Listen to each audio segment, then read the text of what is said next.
Hello, welcome to the HardReset channel, and today I'm gonna show you how to locate your Roomba J5 Plus.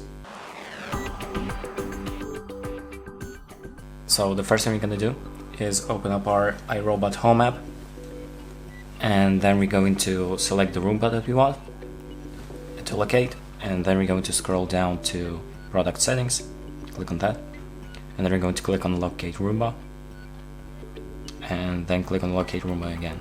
And what it does is it will basically play a sound for you to locate your Roomba.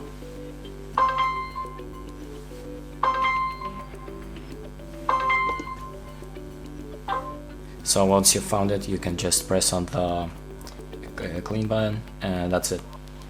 And thank you for watching, and make sure to like and subscribe.